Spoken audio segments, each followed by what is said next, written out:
The Playmaker, Odyssey NFL insider Michael Irvin joining us, brought to you by Driveway.com. Looking for a car? Go to Driveway.com where you can get pre-qualified, buy a car, and get it delivered. Well, first off, was your phone blowing up from everyone thinking you were on First Take yesterday?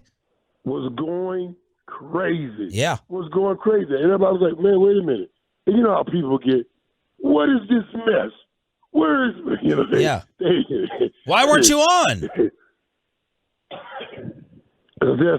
Yesterday, I had to go shoot inside the NFL. Wow. So I wasn't even supposed to stay at the game yesterday. I had to, because Monday night, I was supposed to shoot the show, get my black butt on the plane, get back to New York, and get on that corner and get my skirt up and get that check and bring it to mama and my pimp. There you go, pimp. You know what I'm saying? Jeez, but what happened? Hey, why you think you getting up early in the morning to get to that radio station so you get that check home to mama? We all doing it. Ain't no use us acting funny.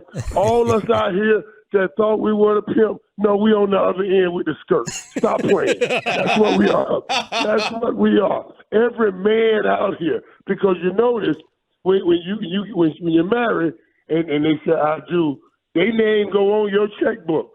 When you marry and say I do, if they have a checkbook, your name don't go on there. It doesn't work that way. What? You know what I mean? What would you have said to Stephen A. to open? Now everyone is waiting for y'all show intros now. Ric Flair, Pinky. What would y'all have done yesterday? What would you have said to him about the game? I know, man. Oh my God. But I told him that even prior to. I was like, all those fans were out there. And, I mean, you should have seen them. They really – and this is – I get such a great understanding of fandom, watching people and living this experience. But they really believed. And I said to them, people, I know y'all been bamboozled, led astray, and run amok. But the reality is your team has been averaging 15 points a game. At their best game. And these guys, they were picking up. You remember we ended Carolina game as well. We started this game. I said, you ain't even got one good game. Not one good full game. If you did, it was against us in week 1. That was your best game. You know what I mean? And they haven't done anything. But all of a sudden, Tom was going to come and give us 30. We've been averaging 30. I know they've been focusing on the interception. But that's been the wrong place to put your eye gate. The eye gate is on the points. I kept telling people that. I said 30 beats 15 all day in my book, and it did it on Monday night. That's just the reality. I know Hope had them believing, but there was no belief. But this week is different. This week is different. We gonna need some. We gonna need some here now. We got to go in here and jump on Brock Purdy right now. Brock Purdy is due. He's due. There's no way he's going to steady climb this thing all the way to heaven's door. Sooner or later, some mistake going to happen, and the mistake must happen this week. We must force the mistake and make sure they happen because this is going to be a tough one here. All right. Yesterday, Jerry told us about an analogy you gave him, and we saw you on TV in the Jones Suite. What was it like in the Jones Suite as the celebration started, and what is the analogy you gave Jerry? Well, excuse me. I knew when I was talking to Jerry, of course, by that time, everybody was, you know what I mean. We were late in the game. We were winning. Everybody was happy. So I said, okay, I was explaining this to Jerry. This would be great. Because after this, the tick up, and we're in an Instagrammable world. So they'll all feel the tick up right now. Not like when we were playing and it wasn't Instagrammable. You didn't see results right away. You only got results from the few outlets that would give them to you.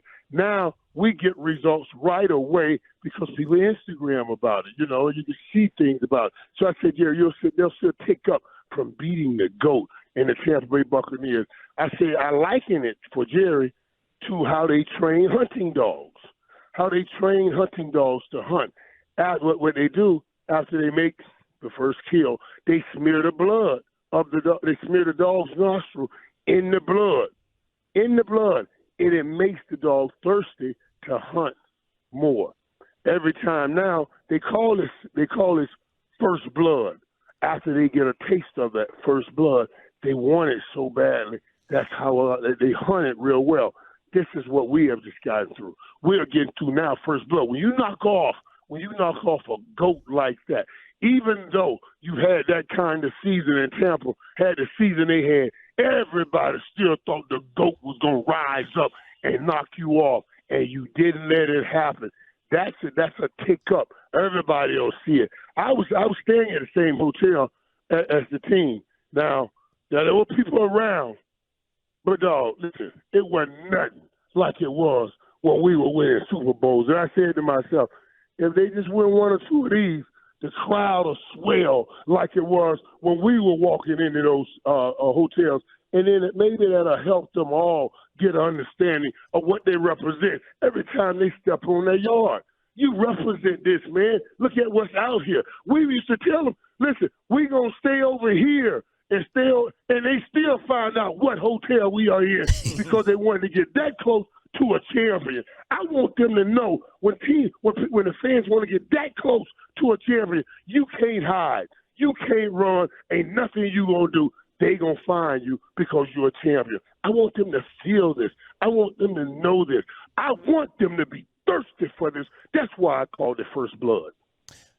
Yeah, Mike, you sound like you know what you're talking about. How many hunting trips do you go on a year? 0. Where'd you come with this analogy? I know you have not been out there in a duck blind. You got there with your Louis shotgun case? In a deer stand. Right. Well, now, chop. We hunt. There are a lot of different ways to hunt. Yeah. Now, the most famous is with a gun in the woods. But some people hunt it with a glass of vodka in the club. You can hunt a lot of places. I'm just saying. Oh, man. Michael, I wanted to get your take on this as a teammate. How would you... It's so fun. But it's so fun to be on this end playing. As opposed to being on that other end talking about, well, after we done lost. And playing Monday night, let me tell you guys something. Playing Monday night was cool because I was like, man, I'm going to get to go to this game. I'm going to shift my schedule. I don't care. I haven't really gone to a game all year because I've been so busy. And I'm going to get it. So I was happy. But I noticed after Saturday and Sunday, my countenance failed. I was like, wow, what's going on here? The game ain't even played yet. But what it was, I looked at all the people that had tasted the sweet nectar of victory. And then I looked on the other side and looked at all the people that had endured the battle of defeat.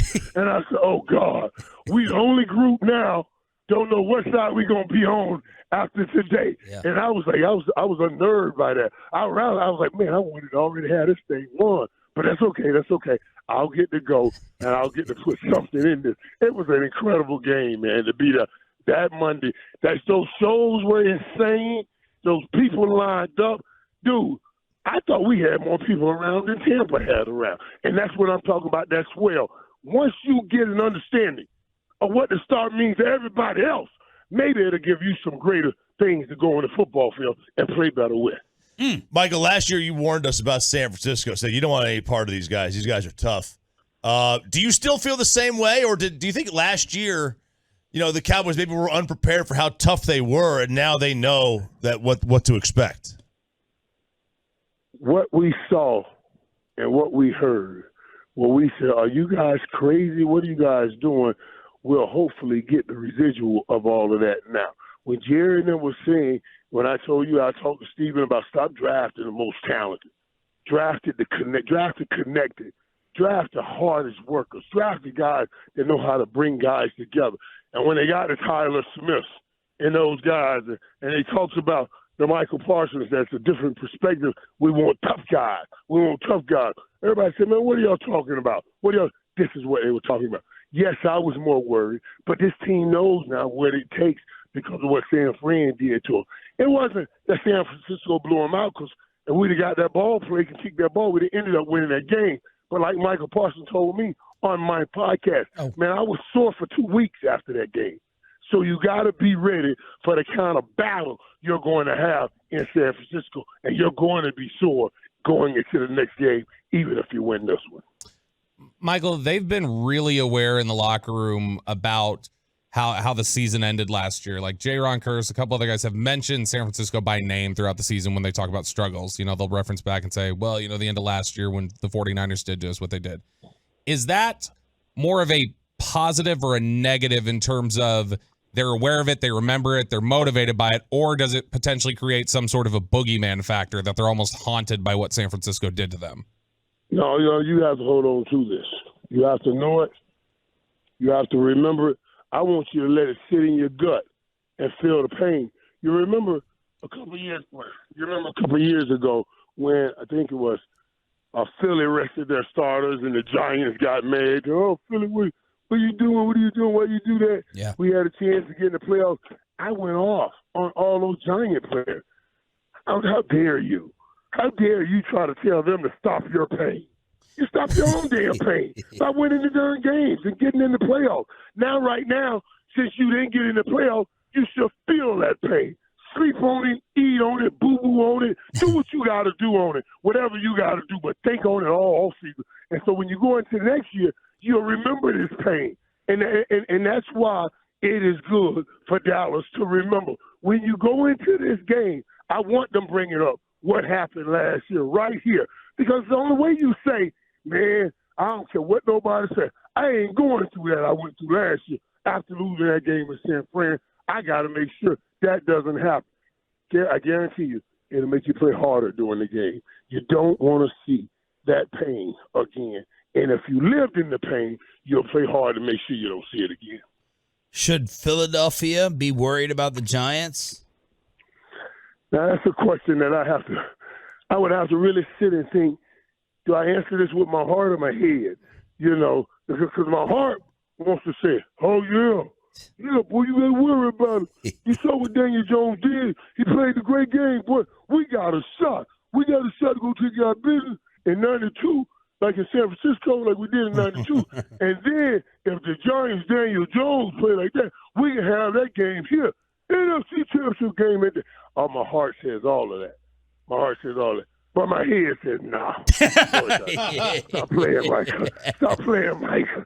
Stop playing. You know, no way Philly's going to lose this game after having that season, you know. But it is 3 times in a row.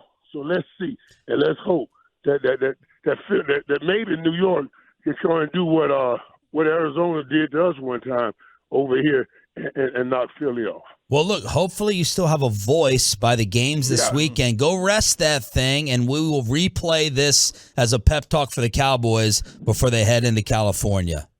Hey, that thing, man, my voice was good. Because, you know, we started out with the Ric Flair thing on the show. So that's how I carried that all day. Every time they scored out, as best I can, right. And then I was up in the box. I was up in the box in the game. Hey, I told y'all we coming. I told y'all. I was just out of here. I was out of here. Hey. I was out of here. Boy, I had some fun. This was fantastic. Go rest up, and we'll talk to you coming up here in a few days. Thank you, Mike. Absolutely, guys. Absolutely, man. Ain't nothing like it, man. Playoff football, boy. If we get this thing in San Fran, holy moly. Yes. And, boy, I'll tell you, I will be on Monday. And I'm going to double up.